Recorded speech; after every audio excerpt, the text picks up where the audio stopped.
My name is Lulanga Sydney. I'm a tutor for spoken business English. As we begin this tutorial, let's look at the learning outcomes, the competencies that you attain at the end of this tutorial. At the end of the tutorial, you should be able to analyze linguistics, linguistic concepts, principles. You should be able to describe what is communication. You should be able to explain the purpose and role of seminars, presentations, communication in whichever area that you find yourself with the task of delivering a certain message. Now let's look at the concepts that we said we need to understand in linguistics. The first one is the applied linguistics, pronunciation, enunciation, and grammar. Applied linguistics, it's an interdisciplinary field of linguistics that defines, identifies, investigates, and offers solutions to language-related real-life problems. This is key when it comes to spoken business English, because spoken business English is centered on language-related real-life problems or real-life situations. Pronunciations is the way a word or a language is spoken, or the manner in which someone utters a word. And this is important in spoken business English because pronunciation is key when you are talking to some people, passing on some message. The word, a mispronounced word, could mean something for certain people, and they may not understand what you are saying to them. A number of people have challenges when it comes to L and R. For example, when do we use play and when do we use pray? Words like that. So the pronunciation should be done properly for people to understand what is being said. Enunciation is the act of pronouncing words, the diction. It's important how to twist the tongue, where to put the emphasis, how the word should be pronounced. And then the grammar, the way in which words are put together to form proper sentences. Grammar is key because broken English or broken language or can mean something else, and people may not be able to understand the message. They will not be able to decode the message that is being transmitted. Now, what is this course all about? What are the objectives of this course? This course aims at helping you and I to develop business communication skills in English. We should be able to read, we should be able to write, we should be able to listen, and we should be able to speak within the following business topics. For example, personal development, corporate image, supply chain, managing conflict, risk management, investment, free trade. We should also be able to develop academic skills. We should be able to write summaries, write memos, write letters, write things that make sense, and be able to articulate ourselves the way we are supposed to articulate ourselves. We should also be able to advance presentation skills. So focus mostly on that since it's spoken business English. We should be able to do some research and present a topic, and also develop critical thinking. Now, what are some of the mistakes or challenges that speakers make? One of the major mistakes that most of the speakers or most of us make is not to prepare well. So we don't prepare, what you can call lack of preparation, lack of focus, confused. Sometimes we talk too long. We do not dare to know the audience. Sometimes when we use projectors or pictures, sometimes we even project wrong image or wrong picture. We don't know how to use the visual aids effectively. And then there's also the issue about the data dump. Sometimes we start with detail instead of introducing bit by bit and then advancing as we go on. Other times we use inappropriate humor. A joke is only funny to those people who understand. So when we are making our presentations or we are talking to certain people, sometimes the humor that we use is inappropriate. And sometimes also our voices, we speak in monotony and our voices become boring. People cannot concentrate. Sometimes also our presentation or our talking is centered on ourselves and cutting off a number of people. We use words like I, me, myself. So we don't relate ourselves to the audience. And then we also do not provide much evidence. So our evidence is mostly weak. Our examples are neither here nor there. And therefore we disconnect ourselves from the audience. Now, what do we need to do? What we need to do is to prepare adequately and then be able to deliver. Now, for us to prepare adequately, we need to do some research. We need to make proper presentations. We should be able to understand our audience, understand the venue, see how we can effectively do our work. So in preparation, we should be able to understand the purpose. Why do we have to do this presentation? Who are this audience? The audience, to whom are we making our presentation? What is the content? Okay. We should do some brainstorming, we should do some research, we should do some selection, we should do some grouping, sequencing, we should do some organization there. And when it comes to the structure, we need to have an introduction, we should have the thrust or the body, and then we should have some conclusion. And visuals are also good in order to connect with the audience. People need to see, they need to understand, they need to relate with the message, and then we need to rehearse before the actual presentation. So when we are doing preparation, for example, when we are looking at the content, we need to prepare the main part. For example, writing an essay vis-a-vis identifying the key points, reading aloud vis-a-vis making notes, and key points vis-a-vis reorganization, writing notes on cards, rehearsing from the cards. Both of these have advantages and disadvantages. Okay, so we need to realize that preparation is key. What about the presentation structure itself? How? We need to tell the audience what we are going to say or what we are going to talk about it, how we are going to talk about it, and then we tell the audience what we have said. So before, during, and after. So there should be introduction, there should be the body, and there should be conclusion or recap.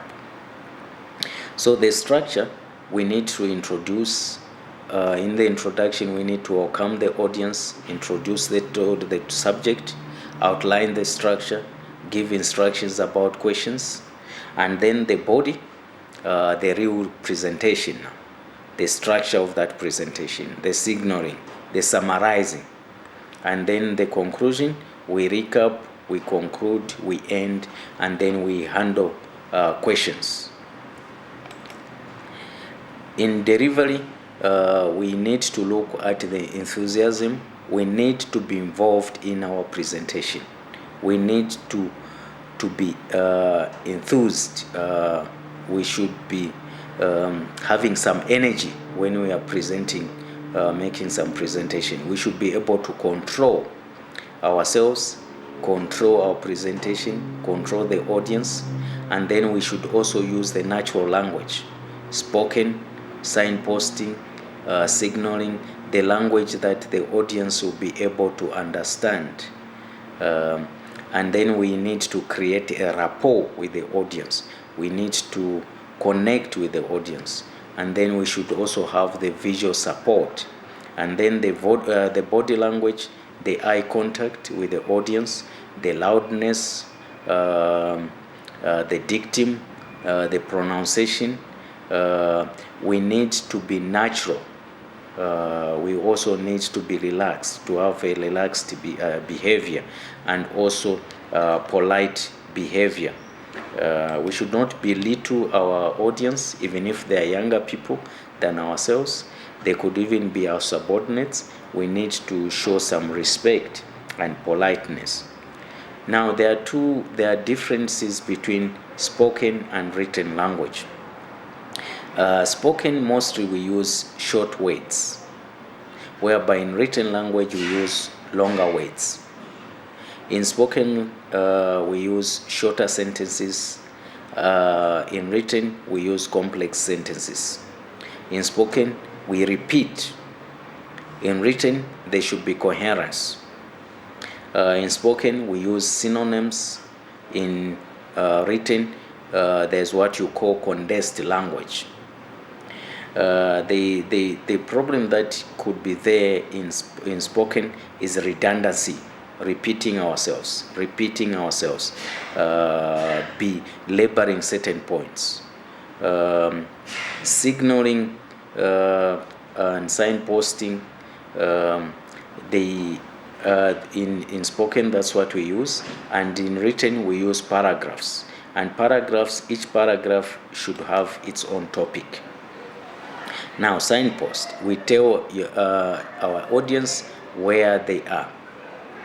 So we explain the structure, and then we signal the start of each part. For example, if I'm giving a talk to a group of people, I would start with, let me begin with. And then in the middle of it, I would say, this brings us to this. And then we recap and move on.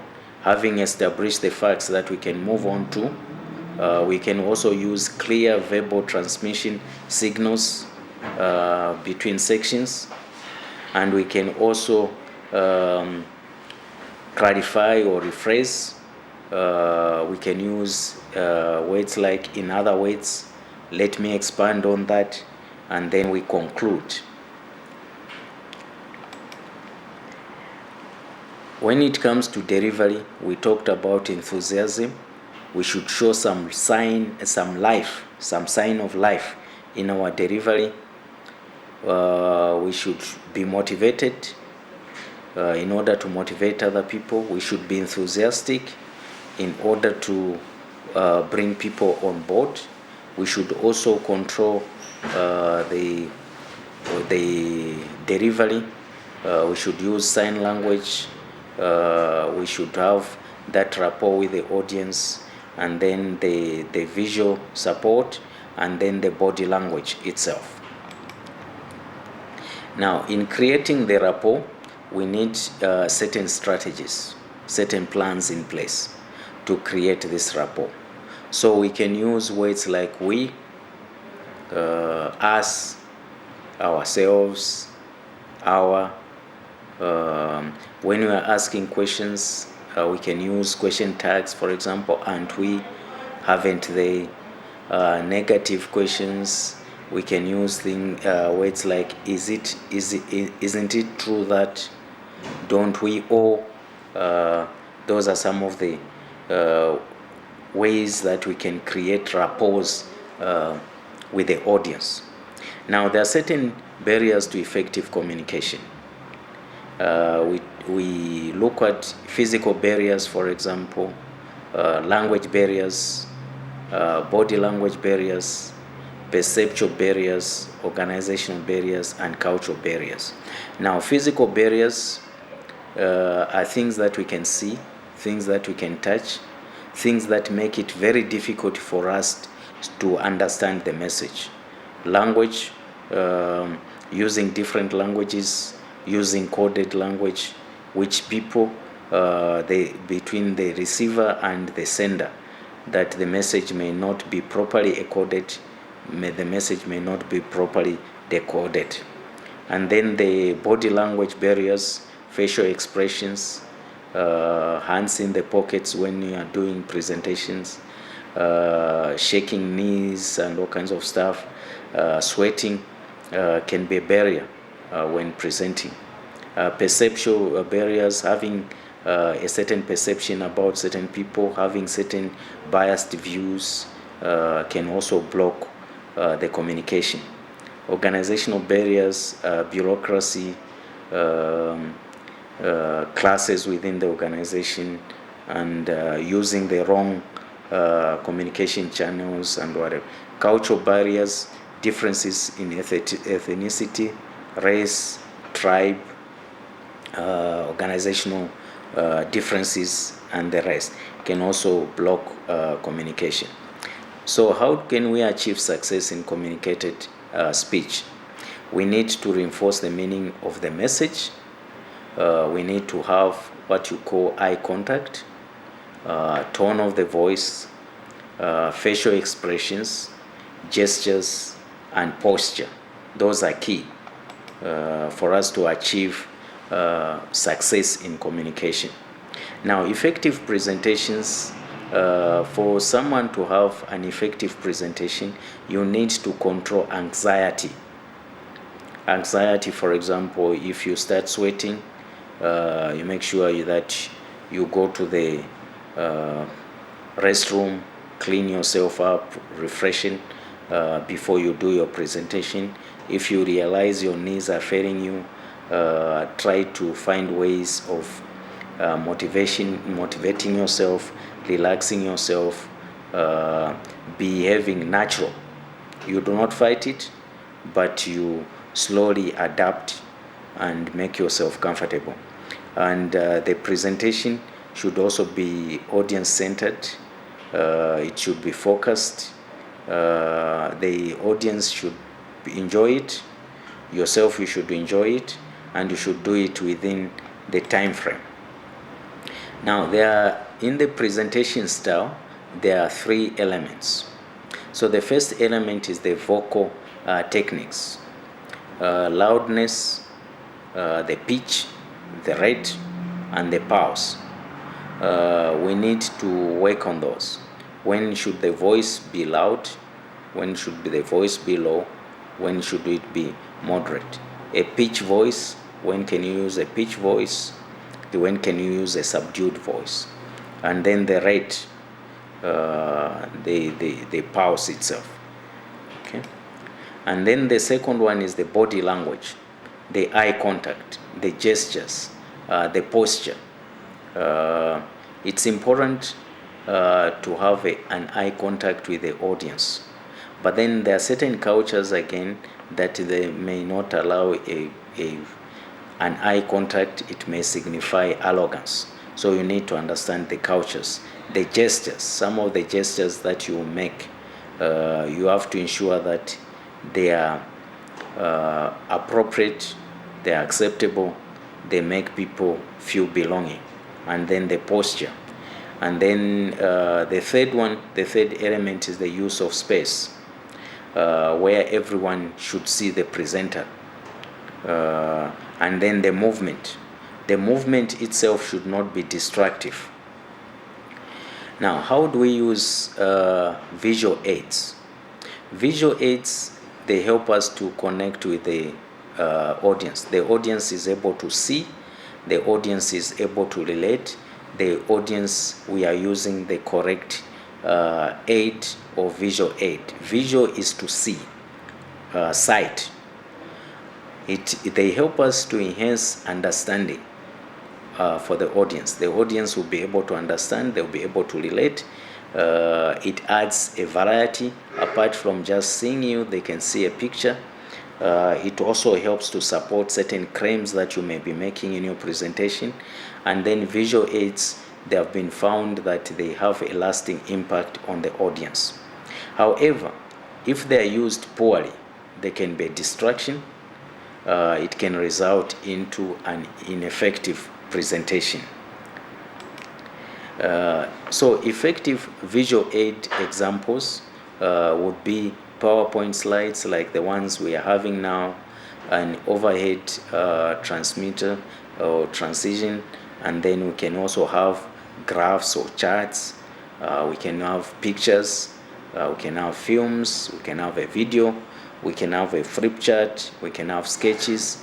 All those, you need to realize the type of audience that you are having, the type of message you are transmitting, and these you relate to the visual aids, ensuring that the visual aids that you are using are appropriate and they are supplementing or complementing your effort. So the visual aids should, in actual fact, supplement the presentation. They should outline the main points. They should serve the audience needs, not necessarily the presenter. They should be simple and clear. They should be fun. They should improve comprehension. They should add anxiety, and then they should illustrate complex ideas. So in spoken business English, what we have realized is the importance of presentation, the language to be used, the message that is being passed on, and the audience that receive it. So it's important to understand the value of linguistics, the law of communication in an organization.